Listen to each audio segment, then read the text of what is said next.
situação em Manaus é o tema deste momento, que só vem se agravando desde o início da crise por falta de oxigênio na rede pública de saúde, com pessoas morrendo por não conseguir respirar. A gente acompanhou essas cenas lamentáveis, tristes, enfim, que todo mundo, claro, se comoveu. Agora a população não consegue atendimento nas unidades básicas de saúde e não é só para a Covid-19, sim qualquer tipo de atendimento médico. Muitas pessoas estão morrendo em casa por falta de lugar para ir em busca de tratamento médico. Vamos conversar sobre essa situação de Manaus, todo esse cenário, agora com o defensor público Arlindo Gonçalves Neto, coordenador do Núcleo de Saúde da Defensoria Pública do Amazonas. Como vai, Arlindo? Bom dia. Bom dia. Realmente aqui a situação está bem delicada aqui em Manaus. Só uma correção, tá? O nosso problema não é só as unidades básicas de saúde. As pessoas não vêm conseguindo ser atendidas nos SPAs, pronto-socorros. Os pacientes agravados, eles não vêm conseguindo atendimento. Essa é a situação agora que a gente está passando, e o que está levando uma taxa de óbito de 20% das pessoas em casa, no domicílio. Nossa, que aliás seria esse o início da nossa conversa, que eu ia perguntar a situação de momento, né, que você, enfim, já introduziu aí, antecipou, e acho importante perguntar, aproveitar esse momento, também para dizer que todo esse caos que tem acontecido aí na saúde pública de Manaus, de fato não afeta apenas as pessoas da Covid, né, a própria falta de oxigênio afeta outras situações de pacientes que não têm ligação com a questão da pandemia, não é, Arlindo? Sim, exatamente. O que a gente está vivendo agora é uma situação realmente de colapso, talvez o pior que a gente poderia estar vivendo na pandemia. Não sei nem se é o momento de falar que é o pior, porque sempre a situação a gente percebe que está piorando um pouco. Percebi aqui de domingo para cá, por exemplo, como eu falei agora há pouco, pacientes que precisavam procurar unidades que são porta aberta, essas unidades não estavam conseguindo atendimento. E nessa situação de realmente grande crescimento do contágio, em que leitos de UTI e leitos clínicos precisaram ser alocados em diversas unidades de saúde, diversas unidades, não só as unidades originalmente destinadas à Covid. A gente tem, por exemplo, um hospital que é referência para politrauma, ele está todo voltado para Covid, totalmente. E uma das consequências disso também é o que você acabou de citar. O paciente com outras questões, outras comorbidades, qualquer outra situação, ele também vai ter uma dificuldade muito grande para ser atendida. A gente já teve casos de paciente que está infartando, está tendo AVC e ele não consegue atendimento. As unidades de terapia intensiva, que normalmente sempre foram muito poucas aqui no Amazonas, todas, aliás, concentradas na capital, grande parte delas já são unidades convertidas para Covid. Então, a fila, tanto para paciente Covid quanto para pacientes não Covid, realmente está muito comprometida. Arlindo, eu queria perguntar um pouco também da situação. A gente fala bastante de Manaus, óbvio, mas a situação tem se agravado também em cidades menores, cidades do interior. A ex-senadora Vanessa Graziotin, eu tive a oportunidade de conversar na TVT com ela no último domingo e ela já falava sobre isso, né? E tivemos notícias de óbitos, de morte essa semana, mas ainda de uma maneira, a cobertura de uma forma geral da mídia com relação às cidades do interior tem sido um pouco mais tímida. Eu queria aproveitar esse momento também para você dizer essa situação. Esse agravamento que a gente tem visto no noticiário em Manaus também tem se replicado em cidades do interior? Então, exatamente essa era a grande preocupação que todo mundo aqui no Amazonas estava tendo. Se pudesse acontecer o momento do aumento do contágio acontecer ao mesmo tempo na capital e no interior. Ano passado, houve uma ação dos defensores públicos do interior que conseguiu evitar a propagação, ou pelo menos retardar um pouco, na medida em que ficou proibido o transporte intermunicipal. Nesse momento agora, o contágio cresceu muito rápido na capital, e ele permanece por um tempo muito preocupante. Nós chegamos aí a um índice que a gente, já mais do que o dobro de internações em relação ao ano passado. A gente realmente chega a índices aí que a gente nunca tinha chegado em Manaus. Permanece ainda por muito tempo, a gente não sabe quando é que chega o pico, e o interior já também com o seu crescimento de pacientes Covid. Só que o interior, ele tem estruturas realmente muito precárias aqui no Amazonas. Nenhuma das 61 cidades do interior do Amazonas tem leito UTI. Então, se o paciente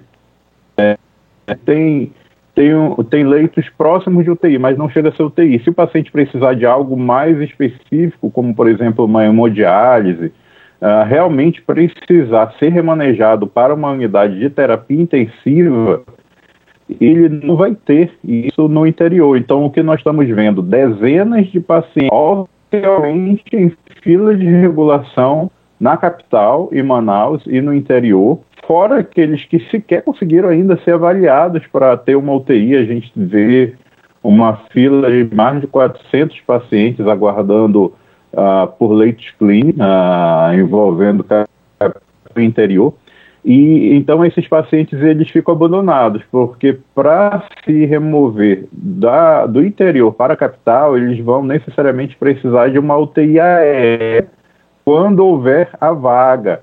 Então, o que está acontecendo realmente é os pacientes morrendo nas piores condições no interior, onde também tem profissionais como o fisioterapeuta, que é um profissional de muita importância nesse momento da pandemia, ajuda realmente a evitar o agravamento, ajuda a evitar que a pessoa venha a piorar e venha a ter um resultado fatal. E a gente, o que tem notado, pelo que os colegas do interior têm relatado, realmente é uma situação de abandono pelo qual o nosso interior passa.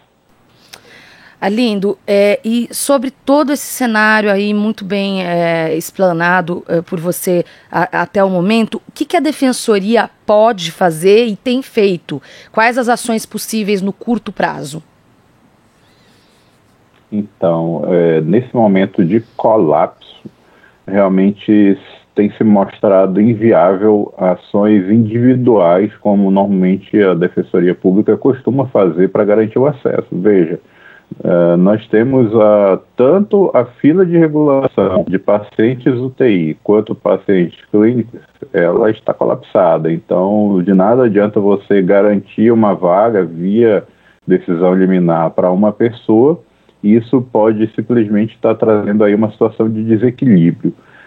O que nós chegamos a fazer, entre algumas ações, mas talvez uma das mais importantes, junto com vários outros órgãos de controle, a Defensoria Pública Estadual, junto com a Defensoria Pública da União, o MPF, Ministério Público de Contas, Ministério Público do Trabalho, assinamos em conjunto uma ação civil pública na Justiça Federal, considerando esse caos que o Amazonas se encontra, não só de esgotamento de leitos, mas também de esgotamento de oxigênio, como nós verificamos desde a semana passada. É bom que isso se diga, o problema persiste, não se conseguiu ainda resolver a questão do oxigênio. Sempre precisa ficar chegando oxigênio importado, senão a qualquer momento a gente colapsa. E temos recebido muitos pedidos de socorro de profissionais da área da saúde, que suas unidades sempre estão prestes a ficar desabastecidas. Então, não é possível, nesse momento, abrir, por exemplo, novos leitos, nem de UTI, nem leitos clínicos, porque nós já atingimos o máximo, já passamos, na verdade, do máximo que Manaus, Amazonas poderia atender de demandas de oxigênio. Então, a finalidade dessa ação civil pública foi garantir que tenha um plano de fornecimento contra o governo federal e o Estado do Amazonas, a União e o Estado, no sentido de garantir um plano para restabelecimento do fornecimento adequado de oxigênio, e enquanto não houver esse restabelecimento, que se transportem pacientes para fora do estado do Amazonas, até que o Amazonas ele tenha efetivamente pacientes aqui internados em condições de serem atendidos, até que se consiga equalizar a demanda de oxigênio com a oferta. Então, essa ação é uma ação que eu considero muito importante nesse momento. Ela não vem sendo cumprida na sua plenitude. Nós temos acompanhado que o governo federal ele destacou uma estrutura para cá, para o estado, para ficar trazendo oxigênio, mas é importante que se instalem usinas. As usinas ainda começam a chegar de forma a deixar realmente as unidades de saúde autossuficientes, sem a necessidade de trazer oxigênio de fora, e é necessário que se reduza a quantidade de pacientes efetivamente atendidos, e isso precisa ser feito realmente numa quantidade significativa, pois, como eu acabei de falar agora há pouco, além de já estar colapsado, muitas pessoas em casa, na capital e no interior, terminam não conseguindo sequer o atendimento. Significa dizer que a capacidade de atendimento, ela, além de já estar colapsada, não tem previsão para voltar a atender muitos pacientes que nesse momento vão precisar.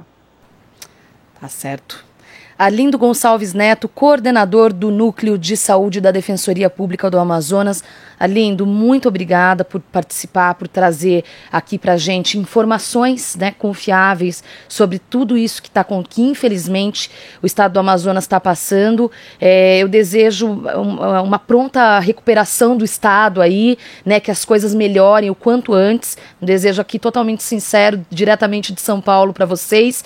E, enfim, muito obrigado, uma boa tarde, um bom dia, melhor dizendo, dentro do possível, e até uma próxima oportunidade aqui para trazer também mais informações, porque a gente vai seguir não apenas cobrando, como acompanhando essa situação. Obrigada, Lindo. Eu que agradeço. Para cá, para o Amazonas, vocês da imprensa são importantes. É necessário que realmente a nossa situação sendo exposta. Afinal de contas, como eu falei, não foi resolvido. Nós ainda dependemos de muita coisa para ser feita. E às vezes parece que quando o grande público ele vê chegando caminhões de oxigênio vindo da Venezuela, parece agora Manaus vai respirar. Na verdade, o nosso drama é diário. É sempre um risco de desabastecimento. A gente permanece assim ainda. Então, eu que agradeço por nos estar ajudando a veicular mais uma vez essa notícia que não pode deixar de estar estampada e exposta a todo momento. Tá certo. Obrigada. Você está ouvindo Jornal Brasil Atual. As notícias que os outros não dão.